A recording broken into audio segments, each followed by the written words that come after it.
Good afternoon, everyone. Thank you for joining us. Welcome to the latest edition of the RVA 757 Connects Innovation Spotlight webinar series. We have an exciting program this afternoon. We're going to be talking about how our homes and offices, businesses will soon be powered by using wind turbines off the coast of Virginia Beach. Get more details about that in a moment and stuff. Just a couple of things I want to talk about. We'll have a word from our sponsor here momentarily and give you an update on what RVA 757 Connects is doing. And then we'll get into our topic of the day about offshore wind project and what that means for Virginia. Then we'll do some Q&As towards the end. We'll leave some time for that. And then I'll tell you about what's happening next. So as a reminder, we record all of our webinar series, this one including, and then we post all of our Innovation Spotlight recordings on our website at rva757connects.com. So you'll be able to view this after this program. And also, if you have any questions, please use the chat box in the for a Q&A session. We'll try to use that towards the end of the program. So RVA 757 Connects is a nonprofit organization, so that means we rely on donations. And one of our corporate sponsors is the Port of Virginia. And the Port of Virginia continues to be an expanding economic force here in Virginia's economy by creating more than 565,000 jobs and 41 billion in compensation that can be directly attributed to the port, according to a recent study from William and Mary. The port posted its most productive fiscal year performance ever in the fiscal year that ended June 30th of 2022, almost a year ago. And during that period, the port processed more than 3.7 million 20-foot equivalent units, which they call TEUs, there at the port. And that surpassed the 2021 record by 14.7%. Today, we have to tell us a little bit more about what's happening at the port is Pat Kinsman. He's the port's vice president of offshore wind development. He's been in that role since early 2022. He was the former CEO and the commander of the U.S. Army Corps of Engineers Norfolk District. And he can tell us a little about how the port is such an integral part in what's happening with this whole wind turbine development. So let me stop sharing the screen and let Pat let us hear from you. Thanks so much for thank you. Thank you very much. Can you hear me okay? Yes. Awesome. Well, again, welcome. I think it was 53 when I looked at the last count there, folks joining the group. But again, thanks to Greg and the RVA 757 Connects team as we talk about one of my favorite topics, offshore wind, as Greg alluded to. I did finish a military career here. I lived here 5 years so far in the 757, 3.5 in the military, and now about 1.5 years with the port team. And really excited to lead the offshore wind development efforts for the port. So title Vice President Offshore Wind Development. What I really do, right, is work across all of our different departments: engineering, environmental, procurement, legal, etc., to make sure our efforts are as aligned as possible as we're working with our two partners, both Dominion Energy and Siemens Gamesa Renewable Energy. And I've tried to, take some of the lessons I've learned from my military career and apply them here and really, build the team and get things done. That's one of the things that attracted me about the port is that there's a tremendous culture of delivery and service back to Virginians, and we have a tremendous impact up and down the East Coast. So I don't have a lot of time. I'm just doing the introductions. I'm certainly work with Josh Bennett and his team at Dominion, and then with Matt Smith and Doug Smith with the Hampton Roads Alliance. But I leave you with just a few things. When I think about the port, and I won't regurgitate our vision back to all 100 plus of you or so, but what we try to use our people talent, diverse talent, our agile use of technology and knowledge of what's happening in the supply chain to set the conditions not only for today, but for the future as well. There's about 490 port employees and 2,500 longshoremen that make things happen along the waterfront on all of our facilities. And we're excited to continue to do that with respect to the offshore wind industry. So what we use is the Virginia model. You may have heard the CEO, Mr. Edwards, talk about that, but it's a political subdivision, the Port Authority itself, a private marine terminal operator, our chassis pool, use of technology, and gaining the best out of our assets and equipment. That really is the Virginia model. At the center of our success, I think, is people.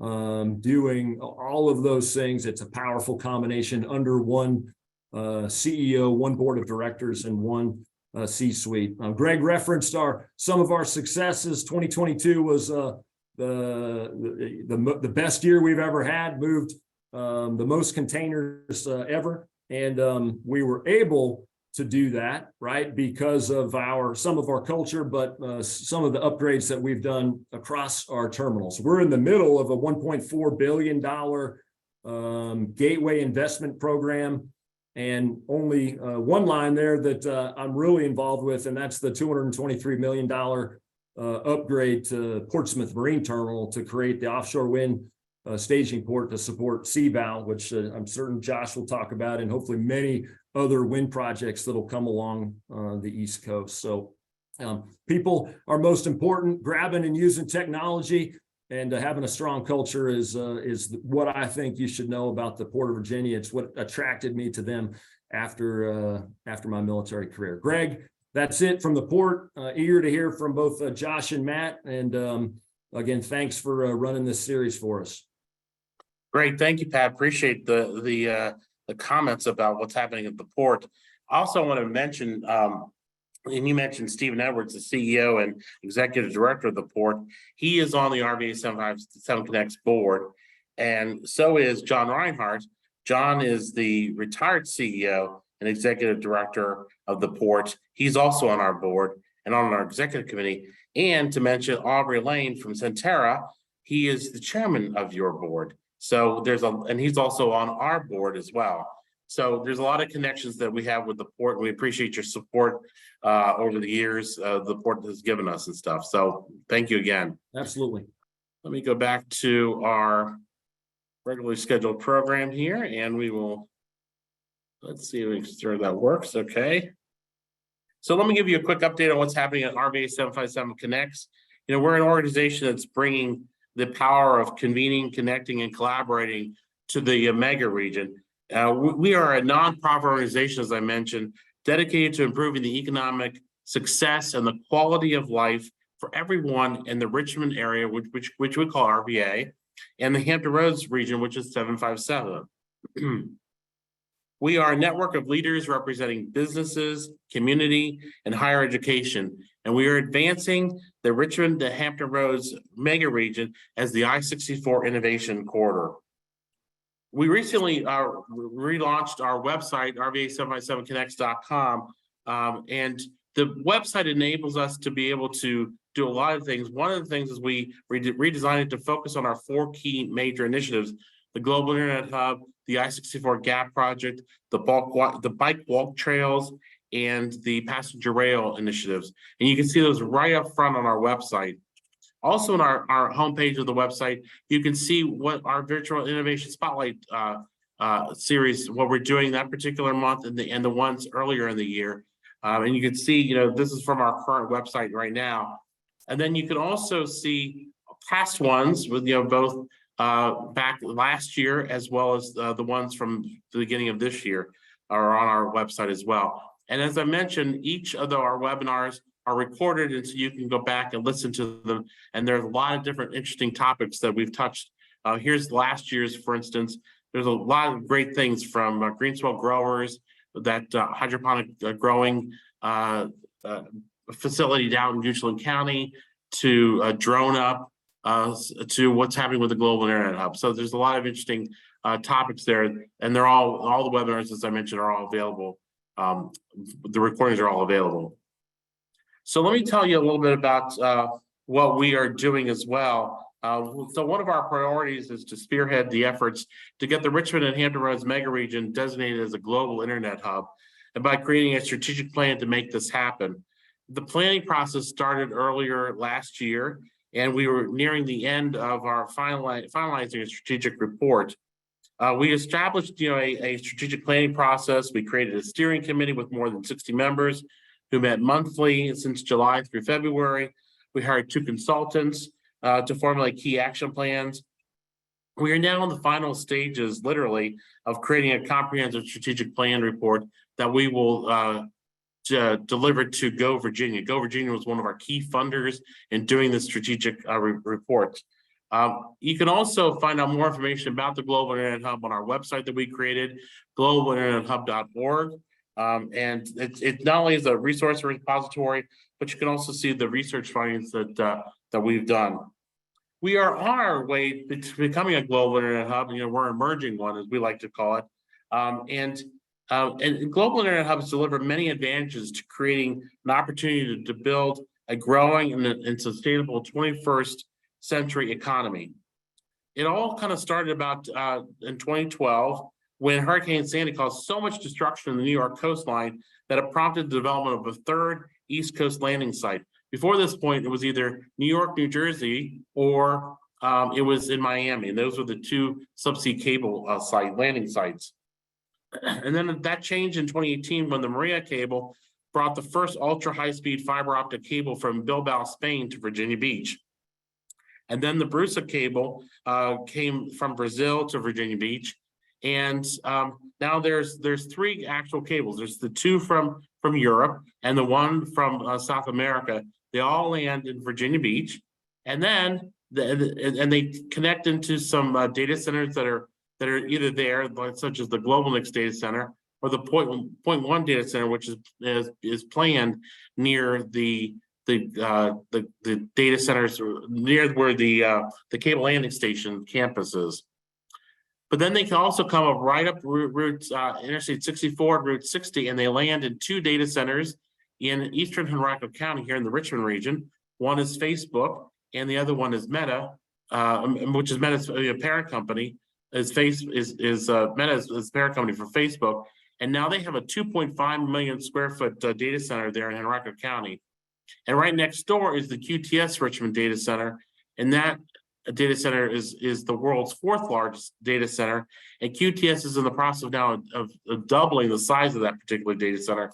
And it also is home, that data center, the QTS data center, and 2 others in the Richmond region are home to the DKIX Internet Exchange points here in the Richmond region. They established these 3 locations as their internet exchange points. And what's interesting is DKIX operates similar internet exchange points in only 4 other markets in the U.S. in New York, Dallas, Chicago, and Phoenix. So look for our strategic plan. As I said, we're finalizing it here soon, and we should be able to make it public here in the next couple of months.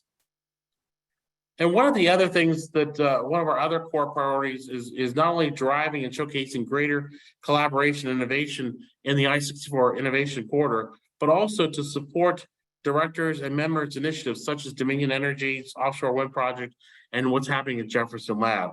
And that brings us to today's topic about what's happening with offshore wind. Dominion Energy is harnessing the power of wind. The Richmond-based utility built a pilot wind farm 27 miles off the coast of Virginia Beach that has 2 wind turbines generating about 6 megawatts each, enough to power up to about 3,000 homes. Those 2 turbines have been in operation since October of 2020. The next phase calls for the commercialized scale of the wind project, with construction planned to begin next year and be completed by 2026. The $9.8 billion project will have 176 wind turbines, generating a total of 2.6 gigabytes of power, enough clean, sustainable energy to power up to 660,000 homes a year.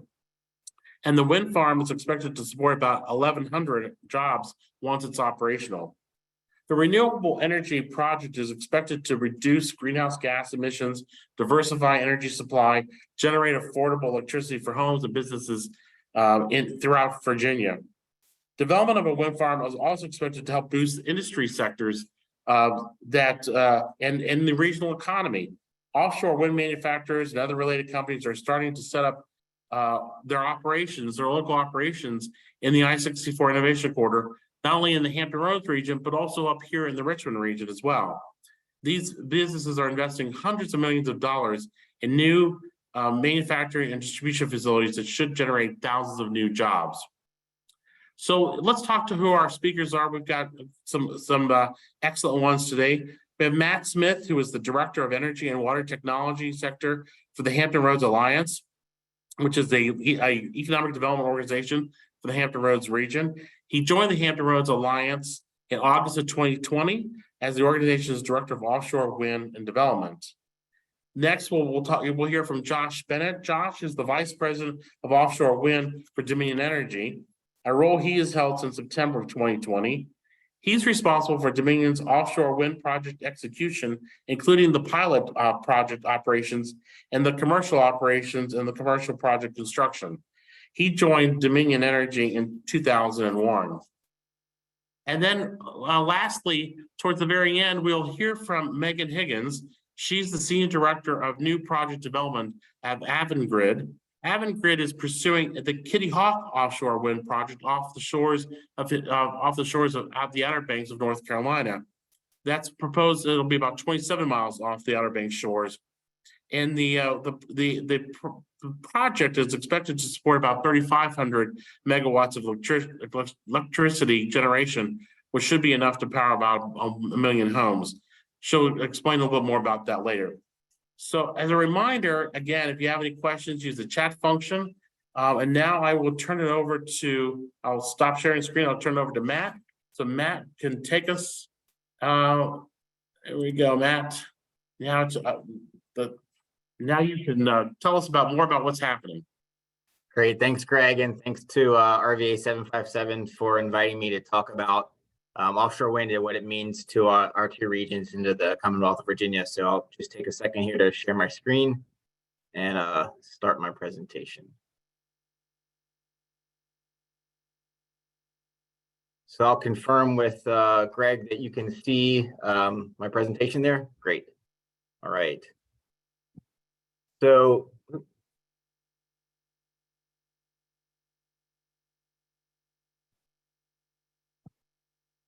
sure that's advancing. All right, apologize for that. But again, my name is Matt Smith. I'm the Director of Energy and Water Technology for the Hampton Roads Alliance. We are the regional economic development organization that represents the Hampton Roads area of Virginia. And we like to call ourselves the heart of the Mid-Atlantic. And you can see there on the slide, on the left hand of the slide, that we really are in the heart of the Mid-Atlantic for the offshore wind industry and are hoping to really entrench that position.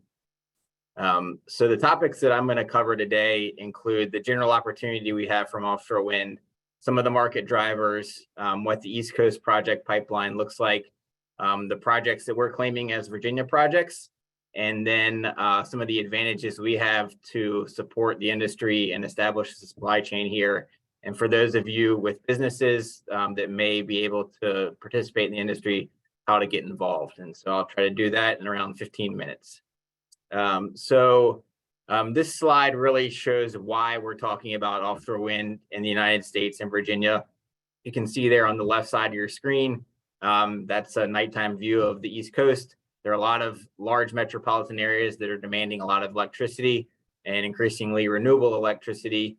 That center portion of the slide shows the pretty extensive offshore wind resource we have off the East Coast. And then on the right side of the screen, you see a map of essentially the continental shelf of the East Coast, which means we have pretty shallow water, which makes it relatively easy to build these massive projects. So a lot of what has been driving offshore wind, which thankfully has kind of moved into a market-driven case as well, but state policy has certainly played a big role in driving offshore wind. Many states have goals to procure certain amounts of renewable energy, but states from Virginia to Massachusetts have carve out specifically to procure certain amounts of renewable energy from offshore wind, which is essentially kind of driving a lot of what's going on in the industry. Here in Virginia, the Virginia Clean Economy Act was passed in 2020. It requires 100% of the electricity produced in the state to come from carbon-free resources by 2050. And that includes a 5.2 gigawatt goal for offshore wind, which I believe is the fourth highest in the US. So that activity has led to what's essentially this project pipeline that you see on the slide here. It's a 40-watt project pipeline consisting of over 20 projects in different stages of development. From you see a cluster, around the Massachusetts area down to Virginia, and then there's some lease areas in Southern North Carolina as well. Just to give you some perspective, that 40 gigawatts means, power to millions and millions of homes. For example, the Hoover Dam, for example, is a 2 gigawatt project. Not exactly apples to apples because of kind of the consistency of power from offshore wind to a hydro dam, but you can kind of understand the scale of what's being developed in terms of energy generation off of our coast. And those projects aren't the only ones that will be developed. We expect more to come, and the Bureau of Ocean Energy Management is actually in a process right now to define some new areas to develop wind energy, and we expect those to be leased early in the third quarter of next year. So those are other projects that we should be able to support from the Hampton Roads in Virginia as well. So all that means that we really have a generational opportunity to grow the economy of Virginia. And you see that number, $109 billion revenue opportunity for businesses in the offshore wind supply chain. I think I pulled that from a study a couple years ago, so it's probably even grown since then. So in Virginia, we like to claim really two projects as our own: Dominion Energy's Coastal Virginia Offshore Wind Project, and the Avangrid Renewables Kitty Hawk Offshore Wind Project, and both of those will be supported primarily out of the Hampton Roads area and from Virginia. We had an economic impact study that was done several years ago, and Greg mentioned some of the jobs that will be created not only during the construction of those two projects, but also essentially permanent jobs that will be available to folks in Virginia during the operations and maintenance phase of the projects for 25 years or more. Roughly 2,000 jobs from those two projects. And really the bigger goal for us as an economic development organization and supporting the economy of Virginia is that study also found that if we could become a hub for offshore wind, we would support over 5,000 direct and indirect jobs in Virginia. So we think that's a reasonable goal, considering the advantages that Virginia has to establish offshore wind as one of the key industry sectors here. We really have unmatched port infrastructure, very, very large and skilled maritime workforce, other waterfront terminal facilities, large shipbuilding industry that has companies that can apply their skills and capabilities in the industry, and a really, really strong business climate in Virginia that's been recognized as one of the best in the nation for a couple of years running. So I'll focus primarily on port infrastructure. Here I show an overhead view of the harbor of Hampton Roads, and call out two of our key terminal facilities that are going to support the industry. One is Portsmouth Marine Terminal, which is managed by the Port of Virginia, which I will say is really being developed into the premier offshore wind terminal in the entire country. A portion of that facility will be used to initially support the construction of Dominion Energy's Coastal Virginia Offshore Wind Project, and also will host a manufacturing, or at least the initial phases of a manufacturing facility for offshore wind blades. And then across the harbor there, I highlight a property called Fairwinds Landing, which is being developed by a local company here called the Miller Group, to be really a maritime industrial center to support our maritime industry, but also a large portion of that being devoted to offshore wind. These were both recognized as two of the best properties for offshore wind manufacturing and construction in the entire country. They were ranked actually 2 and 3 in a study that was done a couple of years ago. So just gives you an idea of the infrastructure we have to support the industry. But we see the offshore wind is really becoming kind of a fourth pillar of our maritime economy, along with the Navy, the port, and our shipbuilding and ship repair industry here in Virginia. So this can't get done without partners, and we have a lot of important partners from state government, the private sector, organizations like the Alliance and localities. And so really, Virginia is recognized as taking a very collaborative approach to its development of the industry that has really become a model for other states. So I'll touch on how companies can become a part of the industry. So a couple of ways, really just on the internet, that you can kind of signal your interest.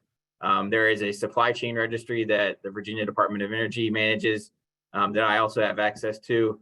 And then you can also sign up directly for, supplier directories from Dominion and Avangrid Renewables and others. So I'll highlight that offshore wind directory again, just to give you an idea of what it looks like if you want to sign up there. What would happen is you signed up there. I kind of manage the back end of that directory. And when companies like Dominion or some of their suppliers need businesses to work with, they'll work with me to find companies that can meet their particular needs. And I also want to mention the fact that a group of partners was successful in having some money allocated in the state budget in 2022 to help businesses get into the industry. So there's a $2.5 million for that. The Virginia Economic Development Partnership has been directed to develop a grant program that can help businesses invest in equipment for offshore wind to help them get in the industry. So we're excited to get that up and running later this year. And then we also at the Alliance have established the Virginia Offshore Wind Landing. It is both a physical and kind of virtual collaborative co-working space for companies that want to get a foothold in the industry. They can have a physical presence in the landing. We also have virtual members, and it's kind of become the hub of the industry in Hampton Roads. And so I want to finish by kind of defining what we think this success means for offshore wind here in Virginia and Hampton Roads, kind of in the short term. And it really is around attracting a couple of anchor manufacturers to the region that represent significant capital investment, but also significant opportunity for job creation, and then building out the supply chain kind of around those key manufacturers and attracting other companies that need to be near them and also support the development of the projects off of our coast, and also developing terminals so we can support the construction of multiple projects across the Mid-Atlantic, hopefully those that are going to be leased out next year. And so with that, you have my contact information there. You can get in touch with Greg about that, but I will now stop sharing my screen and turn things over to Josh to talk about the CVAL project.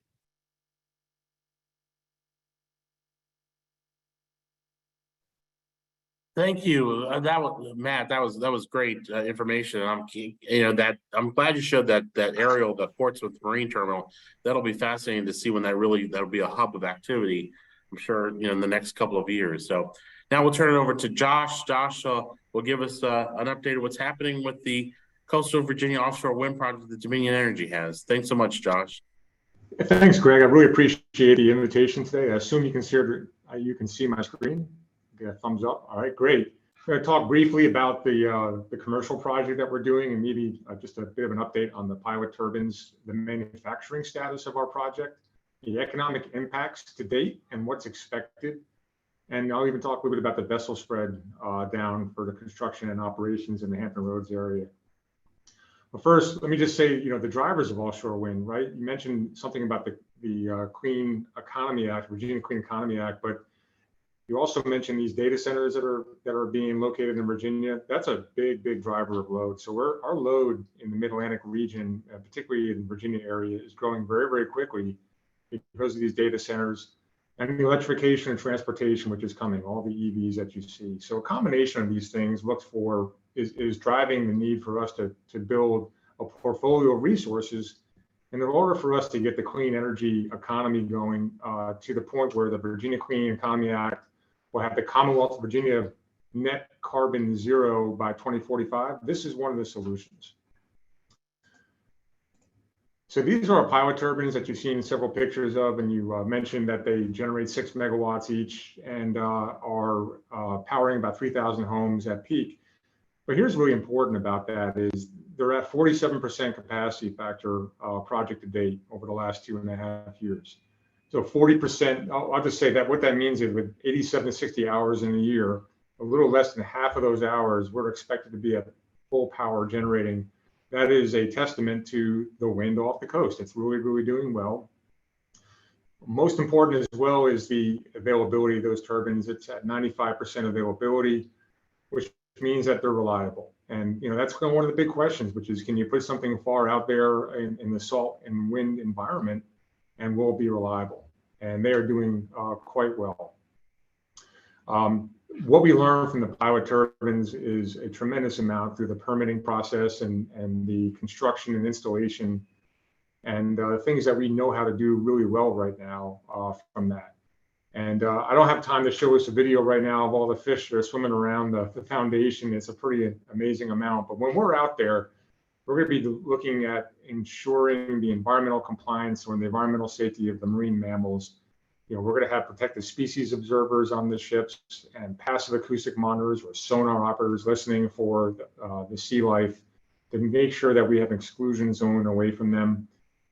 Even when we're installing our monopiles, we'll have double big bubble curtains or air curtains around the monopiles so that will degrade the sound or the intensity of the sound. We'll use drone technology. We're going to do fishing surveys, both pre-construction and post-construction. And we even do bird and bat monitoring. We're actually doing that right now off the coast. There's been no bird strikes whatsoever on these turbines. And we have lots of video and pictures of birds and bats being out in 27 miles off the coast. And they tend to fly underneath all the blade areas.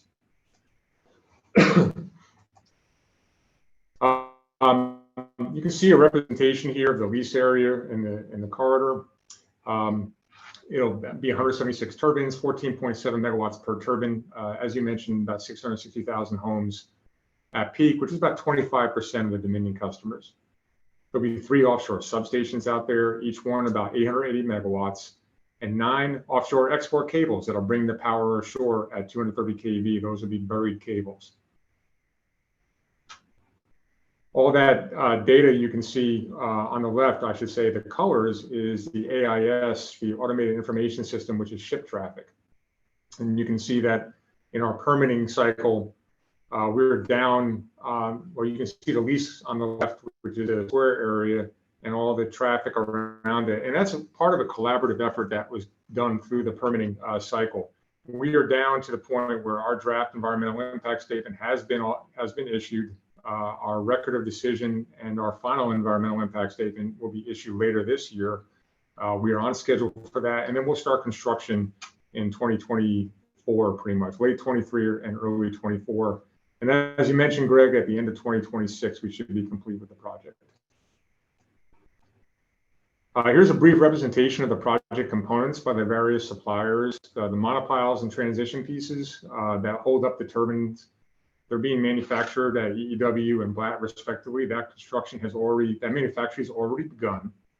The substation jackets and topsides. The jacket is the foundation. The topside is the 5-story high building on top of it. They're being built by Blatt and Semco, and they are also under manufacturing right now. Prysmian is the manufacturer of the export cable. They are manufacturing those cables now. And let me point out that substation to you in this area right here. I'll show you a picture of what that looks like actually up close here in a moment. But all these, the turbines are coming next. Those are the Siemens Gamesa turbines. We think they're the most reliable turbines that are in the fleet right now around the world. They certainly have the largest market share.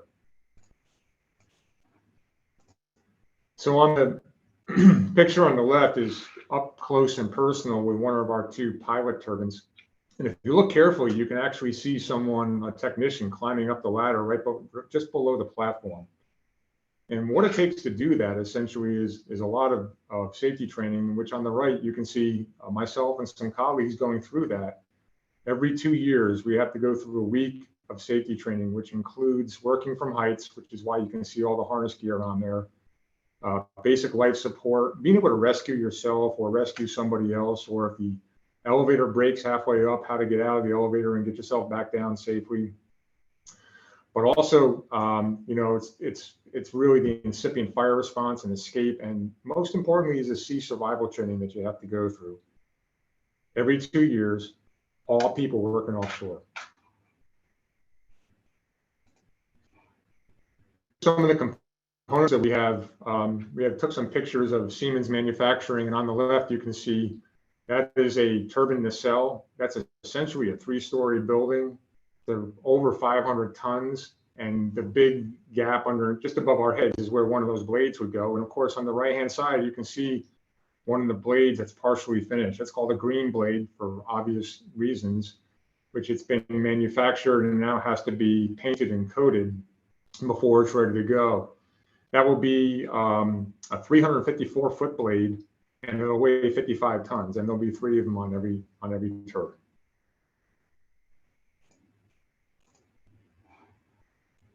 This is a picture of a monopile. Pointing out its length here, it's about 270 feet long. So a monopile goes into the earth about 120 feet, comes out of the water after 100 feet of water, we'll say, and another 50 feet on top of that. And it's a very, very thick steel. You can look on the right-hand picture and you can see a sense of how thick that steel is. It's made up of these plates that they do cold rolling with. And these monopiles, they support the foundation, they support the transition piece, the tower, and the nacelle and the blades. And they have to do that under the varying sea and wind conditions that are out there, all the forces that are involved with nature managing an offshore wind farm. So they're all unique because the depth of the water changes from about 70 feet to 120 feet in our lease area. And also the geotechnical data requires us to have a certain thickness or a certain length. So every spot that we're going to put in there, 176 turbines, has all been geotechnically tested to verify the soil conditions. So pretty impressive. Here's a little context for you. We need about 203,000 tons of steel for those monopiles alone. Knowing that an aircraft carrier is about 100,000 tons, that's 2.003 aircraft carriers worth of steel. I mentioned that substation jacket. I took a picture of the one that happens to be for the Vineyard substation, or the Vineyard project, from a car, and we have the exact same one pretty much. And you can see the gray area goes under the water, the yellow area goes atop above the water, or comes out of the water, and on top of that jacket is where the 5-story substation would go. You can see how that substation jacket is anchored into the earth. There'll be pin piles that go through those 4 corners that get drilled into the earth, or actually piled into the earth to lock it down. You see all those tubes that run vertically up there. That's where all the cables will come in, the interarray cables. There'll be about 300 miles of that cable. Speaking of cable, if you look to the right, that's a cable reel of the export cable being made. That's a 3-phase cable. And you can see that's a pretty big reel of cable. We can imagine just how large that is. And we need about 10 of those reels just for the export cable alone.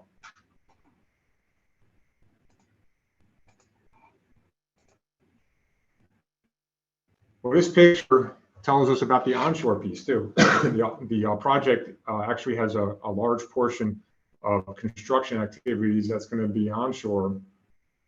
The top right picture is a before and an artist depiction of after of the Harper's Road switching station, which is right outside or right next to or adjacent to the Oceana Naval Air Station on the southeast side. And the switching station switches the power cables from underneath ground to above ground and then conditions them as well. The next picture below it is an artist rendition of the existing Fentress substation, and then the enlarged or expanded one when we add all of our equipment for CVOW. And that is where we're going to tie in our 230 kV lines and transform them to 500 kV at the Fentress substation. And that's the most efficient way to get our power to our customers.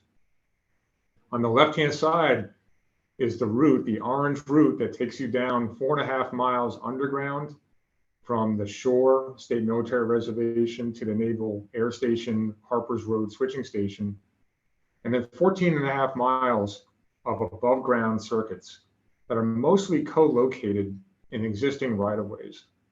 That's really important because it's going to minimize the visual impacts as well as the construction impacts. Although these are super important to us to make sure that we build these things right and minimize any kind of activities that people will be exposed to while we're building.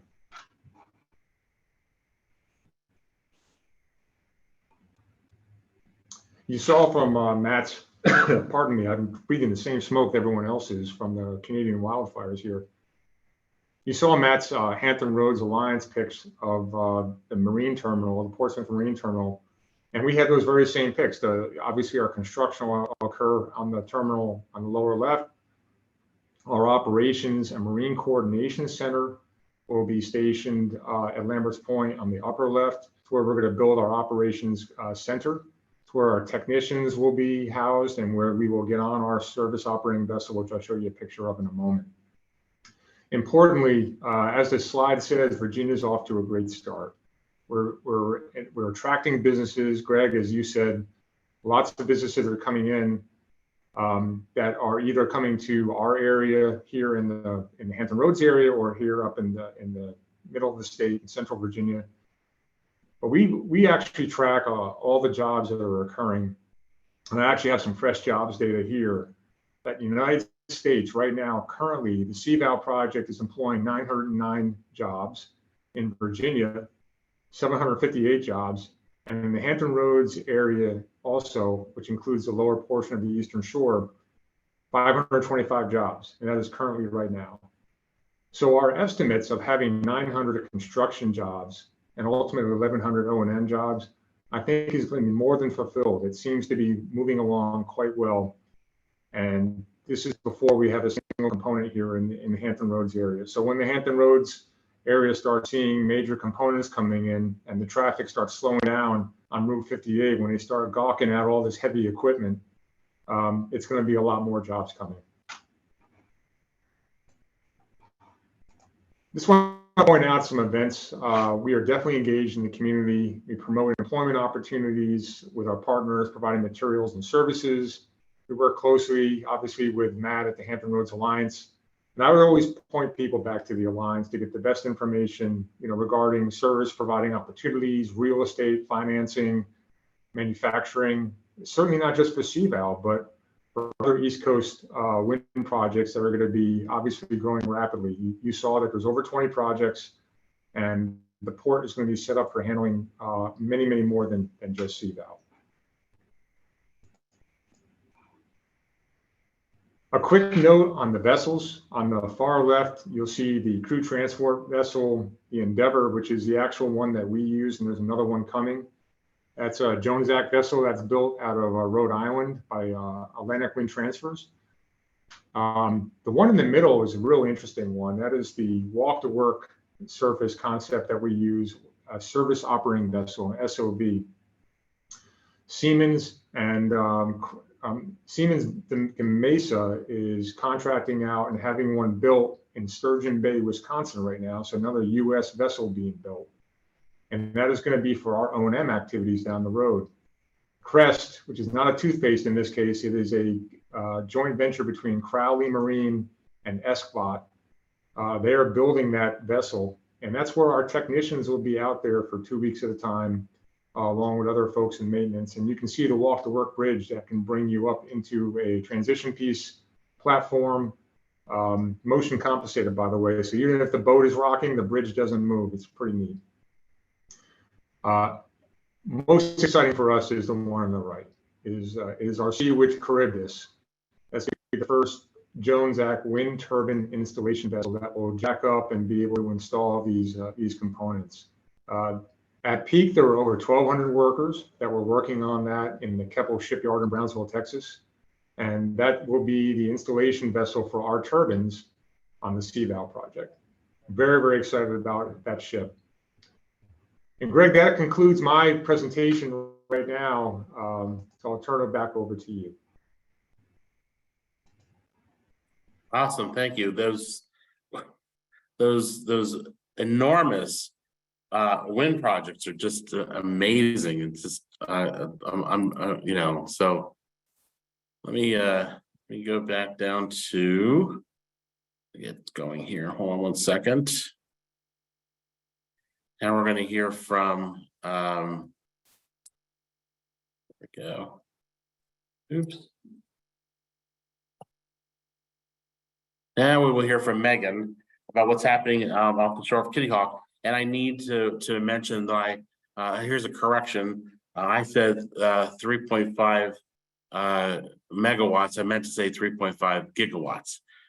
So Megan, are you there? And you want to tell us what's going on? Sure, yes, I'm here. And I would like to share my screen, but I'm getting an error message that I can't share until you relinquish. Okay.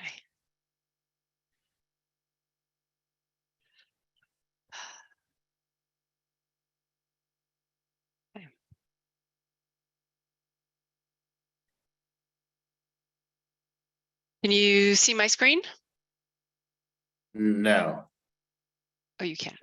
If you want, I've got your slides. I can do it. Oh, okay, sure. So let me go ahead back and. Strange.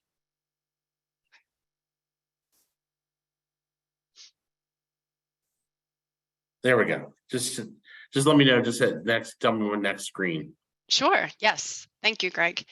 Hi, everybody. My name is Megan Higgins. I'm the project director of the Kitty Hawk Wind project, and I'm excited to talk to you more about the project. And as both Josh and Matt were saying, Avangrid is very invested in making the Mid-Atlantic a hub for offshore wind. We're proposing to develop our project off the coast of Virginia and North Carolina. And I want to just familiarize everybody with Avangrid as a renewable energy developer, as well as describe the activities that Avangrid has undertaken since our lease acquisition back in 2017. For those of you who don't know a whole lot about Kitty Hawk, we do have a virtual self-guided open house on our website. It's kittyhawkoffshore.com. So I welcome anybody to check that out if you would like to learn more about the project. Next, Greg. So as I mentioned, Kitty Hawk is wholly owned by Avangrid, whose parent company is Iberdrola, and Iberdrola is headquartered in Spain. Avangrid is an American company traded on the New York Stock Exchange. Iberdrola is a global energy company, as you can see here with the graphic showing the many projects all over the world, literally. Iberdrola has assets in excess of $155 billion, and it's the #1 producer of wind power and one of the world's biggest electricity utilities, supplying energy to almost 100 million people throughout the world. The graphic, as I mentioned, represents Iberdrola's global offshore wind pipeline. Just to point out, there are 1.3 gigawatts in operation and another 5.5 gigawatts under construction. Iberdrola has invested over $143 billion over the past 2 decades to develop renewable energy projects to help fight the effects of climate change. And Avangrid is very fortunate to benefit from this global expertise. So we work with the global team to exchange knowledge, lessons learned for our US projects, which you can see on the graphic, which are primarily off of New England and then also off of Virginia. Next, please. So Avangrid is based in the United States, as I mentioned, and it has 2 primary lines of business. One is the networks, which consists of 8 electric and gas utilities, serving approximately 3.3 million customers in New England as well as New York. Avangrid Renewables, of which I'm a member, owns and operates over 8 gigawatts of electric capacity for renewable projects, and it has one of the largest renewable asset bases of any company worldwide.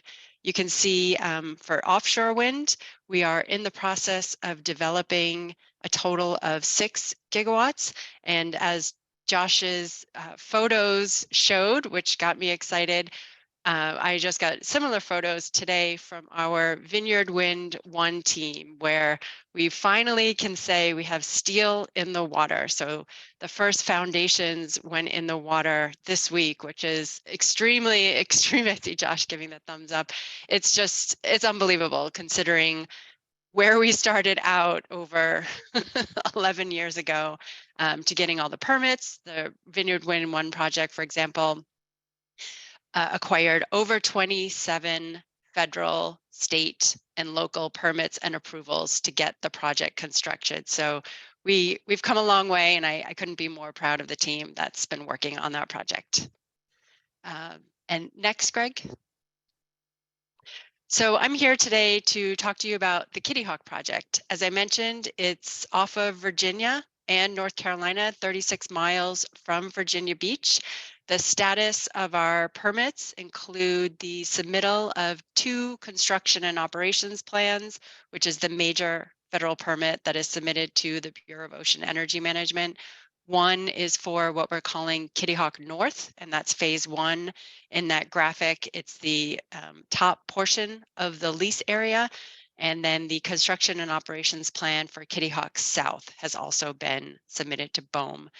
This lease area is a great example of the federal and state regulatory agencies working together over a 4-year period to deconflict the lease area. And I'll point out, unlike some of the New England projects, such as Vineyard Wind 1, this area, the wind energy area, as it's called, doesn't have some of the issues that the New England wind projects have. For example, fisheries, traffic separation schemes. So we're fortunate in that we have been able to deconflict, yet we still have some obstacles to go, as others can probably understand.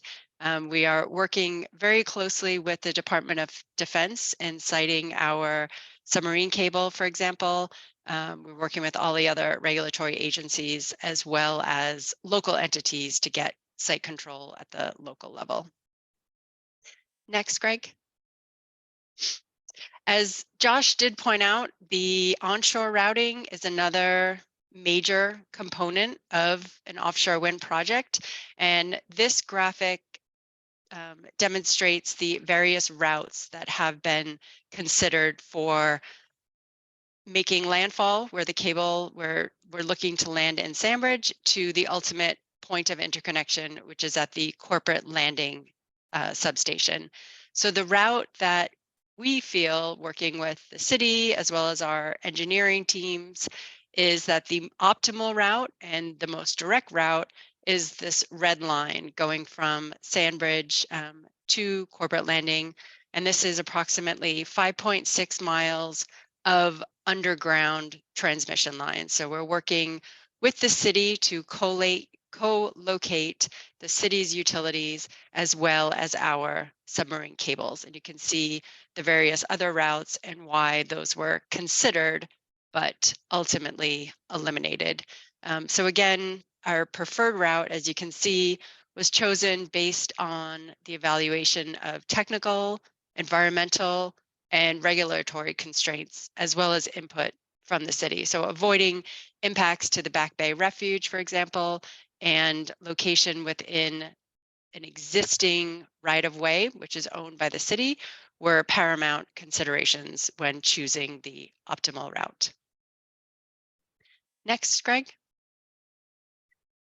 And likewise, from the CVOW projects, we are anticipating economic impacts to the Hampton Roads region, as well as specifically to Virginia Beach. And like the CVOW project, we're also, as you can see here, anticipating approximately 800 jobs once the project is fully built out. And that's the entire lease area, or 3.5 gigawatts of power, which will produce enough energy for over 1 million homes. So you can see that the project will result in $2 billion in direct and indirect economic impacts to the regions. And that is from the construction spend, increase in household earnings due to the jobs created by the project, and an increase in the taxes paid. So Avangrid, as an independent power producer, will be paying taxes for landing the cable, for example, to the city of Virginia Beach, as well as paying for option agreements and ultimately the locations of where the substation will be at Corporate Landing. In addition, we'll be spending at least, I think the latest numbers are like 821 million on construction related materials, labor, and professional services within the Hampton Roads regions. And I think Matt had a really good slide in showing just where those locations could potentially be. Next slide, please. And I'd like to make mention of our ongoing engagement with the community. This has been happening since 2019. Our team has been engaged with the community as well as been responsive to the various questions about the project, the status of the permitting, the schedule of construction activities, etc. We've sponsored a variety, as you can see here from these photos, a variety of fishing tournaments, both in North Carolina as well as Virginia. We have team representatives serving on VOWDA, as well as the Virginia Beach's Mayor's Offshore Wind Commission. We've been in continuous collaboration with Virginia Beach Economic Development to, as Matt can attest to, encourage and recruit new companies to the Virginia Beach area. Next slide, please. And I just want to point out some of the folks who are working on this project. So if you have any questions, please feel free to direct them my way, or I can certainly direct them to the appropriate subject matter expert on the team. And the next slide, I believe, has everybody's contact information. Yes, so if anybody would like more information about the project, I'm more than happy to answer any questions that you might have. Great, thank you so much, Megan, for that. I appreciate it. Welcome. So let's take some time for some questions if we can. And let me just start off, and this is really kind of a question for Josh and for Megan, but so if I'm sitting on the beach of Virginia Beach, or if I'm going to be sitting in Kitty Hawk, Nagsett area, what am I going to see? Am I going to see these big turbines out there, or is it just going to be a small little dot? Well, that's a great question. You know, we do an extensive visual impact assessment. That's part of the regulatory process that BOEM has us do. But I've actually been able to see the pilot turbines on a very, very clear day from the second story of I think I was at a conference at a Virginia Beach hotel, and I was able to see them from there. The curvature of the earth, right about 15 miles, is where it starts impacting things. So you would be able to see under the right conditions sort of the tops of the turbines. Usually you won't be able to see them because it's a long way out there, 27 miles. And as a point of reference, Chesapeake Bay Light, which you can see from shore occasionally, is 12 miles out. You know, so it's another 15 to go from the Chesapeake Light to the turbine. So you can see them under certain circumstances and only the very tops of them.